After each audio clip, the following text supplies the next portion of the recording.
Joseph Borrell, líder da União Europeia, propõe para os seus países, para os países membros do bloco, a suspensão das negociações com Israel. Ao mesmo tempo que a ONU e a Human Rights Watch também condenam o país, isso pode mostrar um certo isolacionismo do país de Benjamin Netanyahu. Ao mesmo tempo, a gente tem, pessoal, o Elon Musk, que agora é secretário, né, dos Estados Unidos, pelo menos no governo Trump, claro, fazendo reuniões com o Irã e, pasmem, pessoal, surpreendentemente se aproximando de um possível acordo. A gente tem informações que o Irã vai adiar o ataque e até membros da ONU colocando que o programa nuclear iraniano não pode ser finalizado. Por que será que o Irã está com essa postura tão aberta a negociações com os americanos, hein? Falar também, pessoal, um pouquinho sobre a indicação polêmica de Robert Kennedy Jr. para ser o secretário de Saúde e Serviços Humanos do governo americano no governo Trump. Isso é extremamente polêmico. E a gente tem também, pessoal, os Estados Unidos considerando aumentar o seu poder nuclear. Matéria do The Wall Street Journal, considerando que existem inimigos que merecem uma maior tática de dissuasão, e colocando um país como principal inimigo. Quem será que é, hein? Será que é a Rússia? Já adianto que não é. Para finalizar, pessoal, falar um pouquinho também sobre a China, que, segundo a mídia local, aguarda ansiosamente para que o Trump coloque as suas barreiras de 60% a 200%. Porque se no primeiro mandato ali do Trump, eles não estavam exatamente preparados para uma guerra comercial, agora eles estão. E aguardam isso para expandir os seus leques de opções. Vai lembrar, pessoal, que a China está em viagem ao Peru, inaugurando um porto que vai ser super importante não só para o Peru, mas até mesmo para o Brasil. Se vocês querem entender um pouco mais sobre esses assuntos, e muito mais também sobre geografia, geopolítica, atualidades, política, polêmicas, enfim, tudo para você se manter sempre bem atualizado, já se inscreve no canal, deixa seu like e compartilha esse vídeo, que eu, professor Ricardo, conto muito com a sua ajuda. Belezinha? Para quem não me segue no Instagram, @prof_Ricardo Marcílio, e recado rapidinho aí da nossa parceira do canal. Atenção, hein, pessoal, chegou a Black Tabel. Só em novembro, todos os produtos do site estão com até 40% de desconto. É a oportunidade perfeita para você garantir a sua bota Tabel, que é resistente, confortável e pronta para qualquer desafio. Não deixe essa chance passar, são ofertas que só a Black Tabel tem. Entra no site agora e aproveite os melhores descontos da Black Friday e garanta já o seu. A melhor bota 100% brasileira, bota Tabel. Bom, galera, então bora lá pro vídeo, ó. Como eu falei para vocês na introdução, a DW, que é uma mídia alemã, ela publicou que o Joseph Borrell, que é uma das lideranças da União Europeia, e vai propor, agora nessa segunda-feira mesmo, tá? Hoje é sexta, né? Então daqui uns 3 dias aí, na reunião com todos os membros, a proposta da finalização das conversações, a suspensão do diálogo com Israel. Segundo as palavras do Joseph Borrell, ele está preocupado com as violações dos direitos humanos e do direito internacional, proposta ali feita por Israel. Lembrando, pessoal, que para ter a aprovação da suspensão de todas as negociações, precisa de uma decisão unânime do bloco. A gente está falando de 27 países membros. Convenhamos, galera, que mesmo que alguns estejam um pouco mais decepcionados, a exemplo da França, de Macron, que teceu críticas, até algumas faíscas ali públicas, né, entre Macron e Benjamin Netanyahu, não acho que nem a França vai querer suspender o diálogo com Israel. Então, na minha concepção, por mais que assim, né, é simbólico uma liderança da União Europeia fazer essa proposta, mas não acho de fato que essa proposta vá para frente. Mas a gente teve comissões da ONU, por exemplo, que deliberaram que Israel está cometendo crimes de guerra e a própria Human Rights Watch colocando, pessoal, que o deslocamento de civis em Gaza feito por Israel é um crime contra a humanidade. Professor, como assim deslocamento de civis? A gente sabe que Israel vai fazendo ali ataques contra pontos que eles consideram que são pontos sensíveis da infraestrutura, de localização, equipamentos, enfim, do Hamas ou da Jihad Islâmica. E quando eles vão fazer esses ataques, eles pedem para que haja um deslocamento populacional. Tanto que Israel fez a sua invasão pelo norte. Lembra que teve um momento ali em que a população de Gaza ficou praticamente enclausurada em Rafah, e aí depois eles foram abrindo alguns espaços, alguns corredores humanitários, mas também em Jabalia, em outros pontos, há um deslocamento forçado da população, inclusive em algumas áreas de hospitais, de escolas e por aí vai.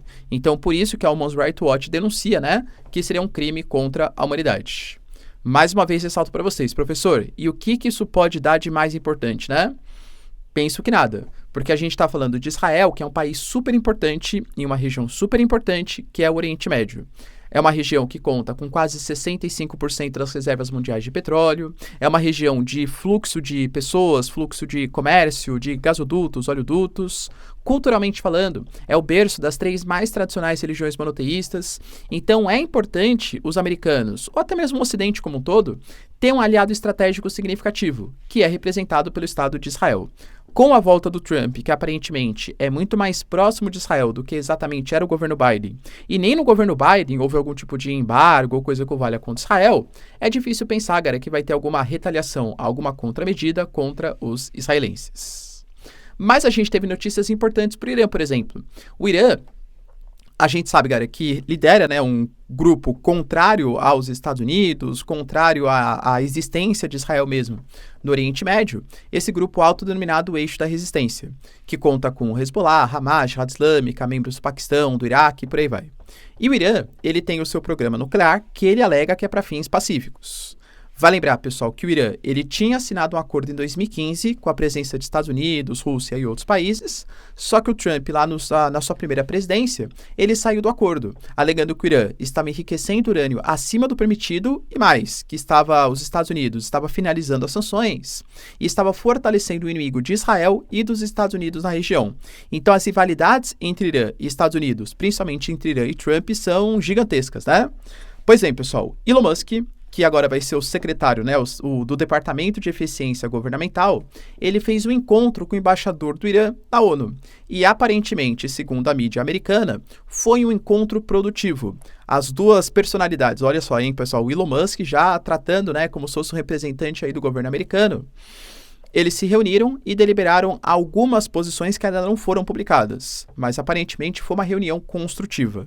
A gente teve, pessoal, o Wall Street Journal falando que o Irã fez um documento, assinado mesmo, tá? Papel mesmo, que não busca eliminar o Trump.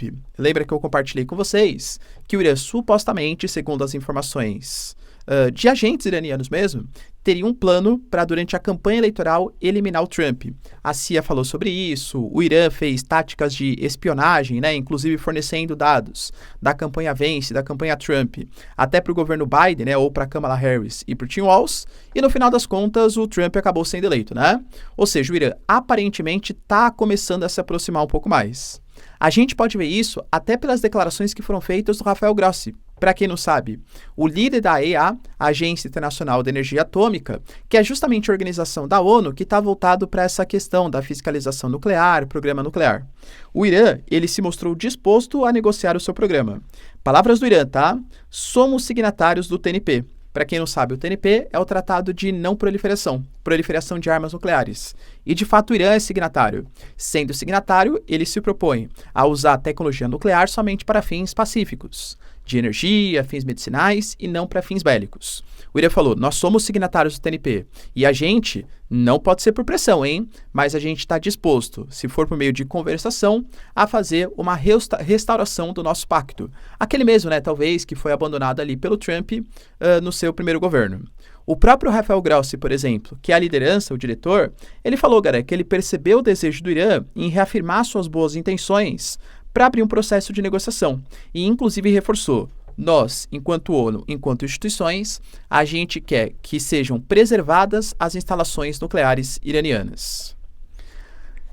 Essas declarações, e aí de novo, tá? Sai da parte da informação, entra na parte aqui da análise e da especulação. Não posso confirmar com vocês, tá?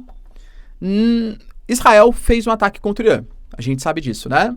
E esse ataque ele foi considerado, entre aspas, frágil contra os iranianos, dado a capacidade que Israel tem, a sua capacidade bélica militar, né? Sabe o que eles atingiram bastante? Sistemas de defesa aéreo. O Israel Katz, por exemplo, que está substituindo, né, o Ministério da Defesa, agora é o novo ministro da Defesa, o Israel Katz, ele falou que hoje o Irã está no seu momento mais exposto da história, exposto do ponto de vista do seu programa nuclear. Ou seja, Israel, hoje, caso o Irã faça algum tipo de retaliação, Israel poderia retaliar e atacar os pontos de defesa de instalações nucleares sem muita chance de defesa dos iranianos, porque os sistemas de defesa antimísseis foram destruídos. Na minha concepção, tá? Vê se vocês concordam. O que o Irã está fazendo agora nessa tentativa de se aproximar dos Estados Unidos, se aproximar da ONU? Olha, a gente está disposto a negociar nosso programa nuclear, hein? É para fazer com que Estados Unidos e a própria ONU defendam, ou pelo menos tentem amenizar a situação com o Irã, para que Israel não ataque os seus pontos nucleares, pelo menos até chegar em novos sistemas de defesa. Então não sei, cara, se é uma preocupação legítima dos iranianos, de fato, de voltarem para um acordo nuclear ou negociarem com os Estados Unidos, lembrando que o Trump foi o responsável por eliminar o general Soleimani. E o Irã até hoje promete uma resposta à eliminação do chefe militar iraniano. Na minha concepção, é uma tática de tentar tergiversar, de tentar eliminar possíveis rusgas, possíveis ataques maiores em pontos sensíveis de instalações nucleares iranianas. E aí, pessoal, você concorda? Tanto que a mídia americana coloca que o Irã já teria falado, inclusive, para o Elon Musk e para o Trump, que a retaliação que eles vão fazer contra Israel vai ficar só para depois da virada do ano. Ou seja, depois da chegada do Trump ao poder dos Estados Unidos. Será, pessoal, que o Irã tem essa capacidade? Deixa aí nos comentários. Outra notícia, pessoal, bem importante, está ligado a nomeações que o Trump vem fazendo. Eu venho aqui trazendo para vocês porque a gente está falando dos Estados Unidos, que é o país mais importante do planeta. E quando eu falei isso no vídeo de ontem, muita gente, o professor, ele é imperialista americano. Galera, não é opinião isso, tá? A gente está falando do país hoje que tem a moeda mundial, que é o dólar. Ah, professor, mas está em processo de discussão. Tá mesmo, mas é a moeda mundial, né? O país tem o maior PIB do mundo, o país que é a maior potência bélica militar, o país que se comporta como uma espécie de poder moderador do planeta. Então, sim, os Estados Unidos são o país mais importante do planeta. Quer você queira, quer você não, tá? E os Estados Unidos, quando a gente fala de secretários, indicações, isso define muito como vai ser o futuro do governo americano. Por exemplo, ele indicou agora para a questão da saúde o Robert Kennedy Jr., Para quem não sabe, pessoal, ele pertence a uma família, né, tradicionalmente democrata, mas ele é um pouco mais, vamos colocar, polêmico. Eu diria que nem republicano ele é, né, mas ele é assim. Tanto que ele estava concorrendo nas eleições americanas, acabou saindo, né, nos últimos momentos ali e declarando apoio ao Trump. E o Trump já tinha falado sobre isso. Olha, caso eu seja eleito presidente, o Robert Kennedy Jr. vai ficar responsável por cuidar das agências sanitárias, das agências de saúde. A grande questão é que ele não tem uma boa fama, pelo menos não segundo a comunidade científica nos Estados Unidos. O Robert Kennedy Jr., por exemplo, ele já se engajou em campanhas anti-vacina durante o processo da pandemia, falando que os imunizantes causavam autismo.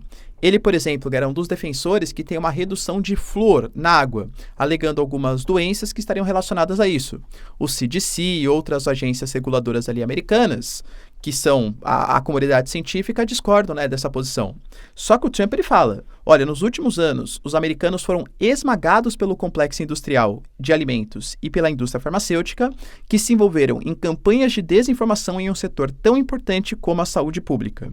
O Robert Kennedy Jr. dará transparência às pesquisas científicas e acabará, presta bem atenção, hein, com a epidemia de doenças crônicas. Pelo que deu a entender, tá? O Trump, ele vai querer combater a ideia, talvez, não sei, galera, são coisas que é até difícil falar aqui do meu canal derrubado aqui, né? Mas, assim, aparentemente, ele vai tentar combater alguns pressupostos da comunidade científica, alegando que a comunidade científica americana, essas agências reguladoras, agências de saúde, estão promovendo doenças de epidemias, aliás, uma epidemia de doenças crônicas, como se fosse uma coisa proposital dessas agências. O Robert Kennedy Jr., inclusive, colocou que ele vai tratar no seu cargo num combate a condições como obesidade, diabetes e autismo. Como você combate, cara, enfim, né? Então, só assim, algumas posições polêmicas e lembrando que, né, que isso pode gerar uma certa resistência do eleitorado. Porque o Trump, claro que tem ali, sei lá, 25%, 30% da população que é trumpista. Concordo, tá? Mas grande parte da galera que votou no Trump é porque estava insatisfeita com a Kamala Harris, com Biden, pelas questões econômicas, pelas questões geopolíticas, talvez por um fortalecimento muito forte, né, dessa cultura woke aí que os democratas tendem a propagar muito mais, mas não exatamente que o cara seja trumpista, né? Então isso pode ser que joga um pouco contra o Trump, na minha concepção, tá? Algumas indicações que ele está fazendo para a questão da inteligência, para a questão, por exemplo, da da Procuradoria-Geral, por exemplo, né, que é alguém que defendeu, por exemplo, que houve fraude eleitoral, na minha concepção, joga um pouco contra para o eleitorado americano. Mas lembrando também que ele não tem mais chance de reeleição, porque já foi eleito 2 vezes. Então ele pode fazer um governo bastante ideológico de acordo com seus pressupostos. Curtiram, pessoal, a indicação? Deixa aí nos comentários.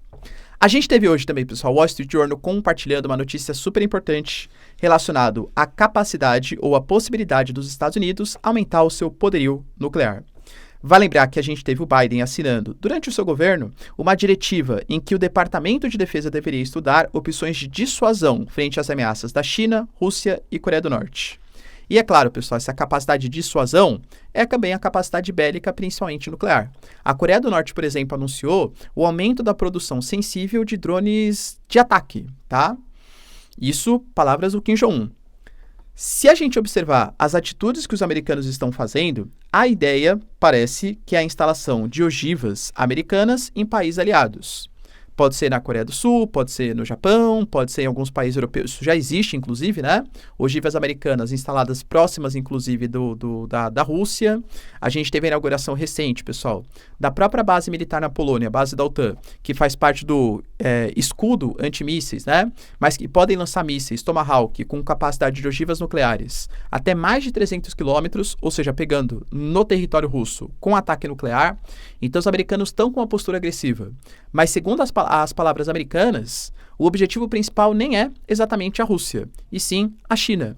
A China hoje é um país que investe muito, não só no seu soft power, ou seja, influência cultural, influência econômica, capacidade de comunicação, produção industrial, crescimento do PIB, mas também investe muito no setor militar.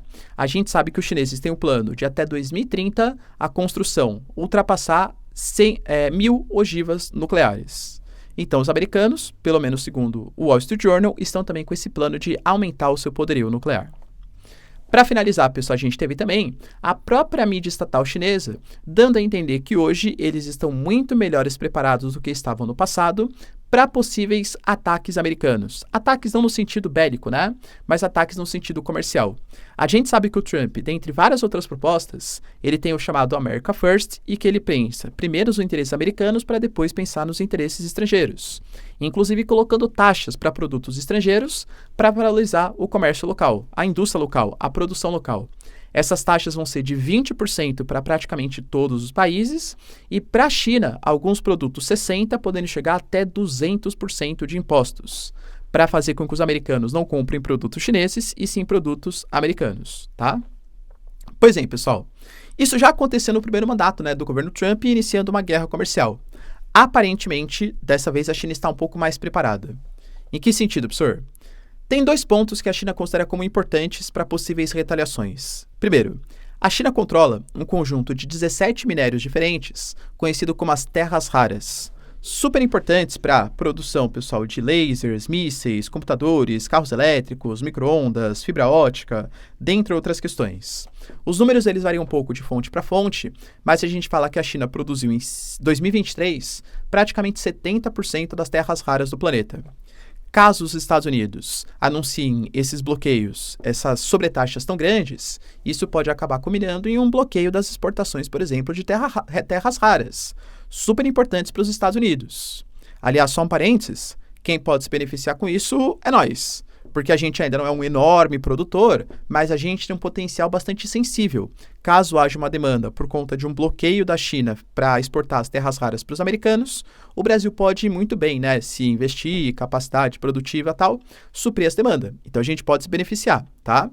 Outra coisa importante, caso tenha essa guerra comercial, a China também vai precisar comprar mais minério, mais soja, e isso pode beneficiar também o Brasil. Então o Brasil pode acabar até lucrando um pouquinho dessa guerra comercial. Claro que o mundo se prejudica, mas numa visão de curto prazo, o Brasil vai se beneficiar de alguns produtos. Outro ponto importante, a gente está falando de um mundo hoje que está, pelo menos no sul global, cada vez mais se aproximando dos BRICS. Percebam que existem mais de 30 países com anseios, desejos de entrarem para a organização. Se os Estados Unidos anunciam taxas de 20%, não precisa nem ser os 60%, né? Concorda que isso é uma atitude um pouco hostil? Os próprios países desenvolvidos, a Europa, por exemplo, criticavam no primeiro mandato. Tem aquela fotinho que é clássica da Angela Merkel debruçada na frente do Trump. Pô, Trump, você saiu do Acordo de Paris, coloca taxas em países europeus, cadê a sua integração com o mundo? O Trump, ele é um pouco isolacionista, né? Ele é o America First que eu falo para vocês. Então a China sabe que isso pode beneficiar bastante os chineses. Os americanos, olha como eles são hostis com vocês. A gente não. Eu, China, por exemplo, tenho capacidade de investimento, é Road and Belt, nova Rota da Seda.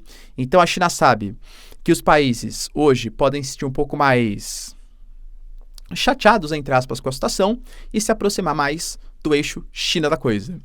Uma amostra disso é que, por exemplo, hoje a gente está tendo a inauguração, talvez, do porto mais importante da história do Peru. O porto feito pelos chineses. Dentro da proposta do Road and Belt, a Dina Boluarte, que é a presidente do Peru, recebeu Xi Jinping para fazer a inauguração. Esse porto possivelmente vai conectar também com o sistema de eixos de transporte do Brasil, fazendo com que o Brasil também tenha acesso ao Oceano Pacífico. Pois é, galera. Então a gente vai poder comercializar com o Japão, com Rússia, com China, com Austrália, com os tigres asiáticos, de uma maneira muito mais fácil do que ter que contornar todo o canal ali da Argentina ou passar pelo Estreito do Panamá, pelo canal do Panamá, tá?